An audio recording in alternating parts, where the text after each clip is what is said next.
Notre balade aujourd'hui nous amène chez un ami, un professeur que j'apprends beaucoup de lui chaque jour, mon cher ami André Perkov.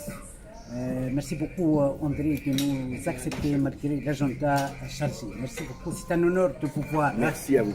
Merci à vous. Merci beaucoup. André Perkov, qu'est-ce qu'il dit à propos de l'évolution de la situation internationale, surtout la guerre ukrainienne? Je pense que effectivement, c'est quelque chose qui malheureusement va se prolonger. Ne va pas finir très vite pour des tas de raisons où chacun a des intérêts très différents.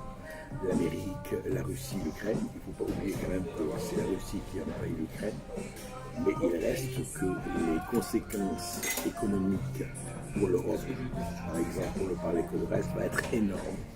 Et je crois que malheureusement dans cette histoire, qu'on aurait pu régler beaucoup plus tôt, l'émotion a succédé à la raison. Et que malheureusement, on n'est plus dans une société où on raisonne, on est dans une société où on essaye de raisonner à la morale et à l'émotion. Oui. Et ce n'est pas par l'émotion qu'on règle les choses. Oui, la morale, c'est très important. Mais il faudrait aussi le voir, et on ne peut pas discuter de ça sans voir toute l'histoire qui s'est passée depuis la fin de l'URSS en 1989-91. Mais pour résumer une chose, je crois que cette guerre va montrer la différence profonde qui va exister de plus en plus entre le dollar et l'euro, l'alliance occidentale, et les autres pays, comme la Chine, l'Inde, la Russie et l'Afrique. Et il va y avoir des divisions très grandes, en tout cas dans la manière dont les intérêts et l'économie sera organisée. Si vous voulez, on est dans un monde multipolaire. On n'est plus dans un monde, vous voyez, par exemple, la guerre froide, il y avait l'URSS et les États-Unis, c'était le monde bipolaire. Ensuite, c'était fini l'URSS, c'était le monde unipolaire, avec l'Amérique toute seule, rappelez-vous, Fukuyama à la fin de l'histoire, etc. Et puis il y a eu le 11 septembre. Et aujourd'hui, on est dans un monde multipolaire où vous avez des régions qui veulent s'organiser autrement que dans l'ordre, si vous voulez, qui était l'ordre américain, enfin l'ordre américano-européen, et ça va marcher autrement. Je ne juge pas pour le meilleur ou pour le moins bon. Donc vous avez des conséquences en chaîne, mais ça avait commencé le moment avant. Il faut bien le dire, 10 ans avant l'Irak, ça avait commencé. Par exemple, le pétrole avec 74-75, rappelez-vous, quand il y a eu le quadruplement du prix du pétrole après la guerre qui court, etc. Ensuite, il y a eu 2008 les subprimes, et on a vu que l'Occident, du point de vue financier, ne se comportait plus de la même façon. Ensuite, il y a eu le SWIFT, les banques et tout ça. À partir du moment où on a fait l'embargo, on a dit on ne peut plus acheter du pétrole russe, sauf que le pétrole russe, parce qu'il ne faut jamais oublier que la Russie est immense. La Russie peut creuser les trous pour du gaz où elle veut. C'est le pays le plus vaste du monde du point de vue géographique. Donc on a dit oui, mais nous on s'en vaut. Résultat, nous achetons du gaz de schiste en Amérique beaucoup plus fort, alors que nous c'est pas du gaz de schiste. Résultat, l'Allemagne aujourd'hui a ressorti les centrales à charbon. Quel sentiment écologique. Formidable. Alors l'Allemagne, dirigée par les écologistes, ressort les centrales à charbon. Bon. Donc tout ça, et puis attendez, avec l'inflation et les taux d'intérêt, un pays comme l'Italie, encore plus que la France, risque d'avoir vraiment un problème de faillite. C'est-à-dire que l'euro, ça marchait très bien, on disait voilà, on a l'euro, et s'il y a une inflation, on va réduire les taux d'intérêt, et donc on faisait des taux d'intérêt avec. Aujourd'hui, l'inflation va monter, et les taux d'intérêt, ça veut dire qu'à 1 point, 2 points dessus, je dois rembourser quoi? Si ça continue comme ça, on n'espère que pas, eh bien tous nos impôts vont passer à la remboursement de la dette. Alors ils disent, ah la dette, ça va s'asseoir dessus, sauf que tu ne peux pas t'asseoir dessus comme tu veux. Voilà, donc il y a énormément de problèmes. Pessimiste. Je suis assez pessimiste. Oui. Je crois que je suis pessimiste parce que ça va entraîner les gens. Vous savez, tout va bien tant que j'ai le frigidaire plein que je peux manger, ça va. J'espère qu'on va pas arriver à un moment donné où ça va être un vrai manque. Et là, vous savez, les gens, ils descendent dans la rue. Hein. Voilà. L'autre question, c'est avec mon collègue professeur Boumedine Benet.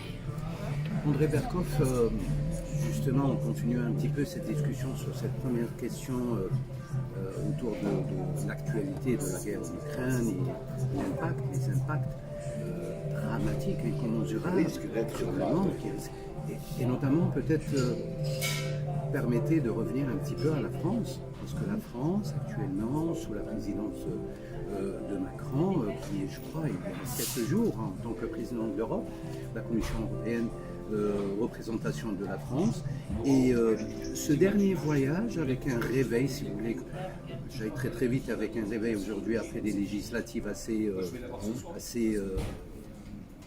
atypiques en France, réveil de douche froide, nationalement, si on pourrait peut-être... On avait besoin de ça après la canicule, Mais vraiment, au bout d'une semaine assez chaude, comment se traduit, comment aujourd'hui, avec cette législature assez fragile, sans majorité de gouvernement, la puissance de l'État français pourrait être encore leader les semaines, les mois à venir en Europe et dans le monde?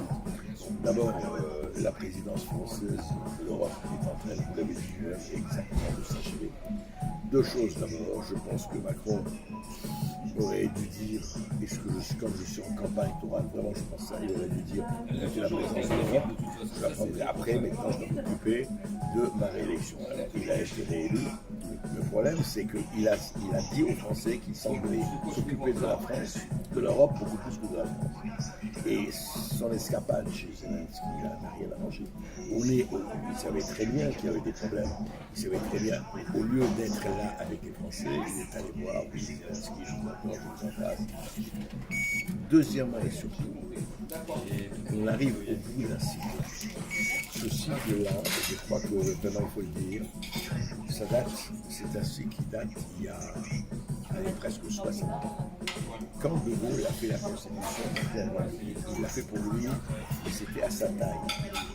Or, on ne peut pas avoir une démocratie sans contre-pouvoir, ça n'existe pas. Or, la France est aujourd'hui une monarchie républicaine, elle était déjà au départ. Une monarchie, ça veut dire qu'il y a un pouvoir, celui de l'Élysée. Quand c'est l'Assemblée, surtout après qu'on a fait les élections législatives, après les élections présidentielles, on a dit voilà, on a élu un président, donnez-lui un parlement qui va suivre le président. Sauf que ça veut dire qu'il n'y a plus de législatif. Ça veut dire que tout est préparé à l'Élysée et on dit allez, votez cette loi, votez cette loi. Et vous avez quoi? Des Playmobil et des robots comme ça. C'est comme ça que ça marche. Et c'est un vrai problème. Quand vous n'avez pas un pouvoir sans contre-pouvoir, ça ne marche pas. La démocratie, c'est les contre-pouvoirs exécutifs, législatifs, judiciaires. Et les pouvoirs indépendants. Si ce n'est pas indépendant, ça ne marche pas. Parce que si j'ai le pouvoir, je vais aller au bout de mon pouvoir.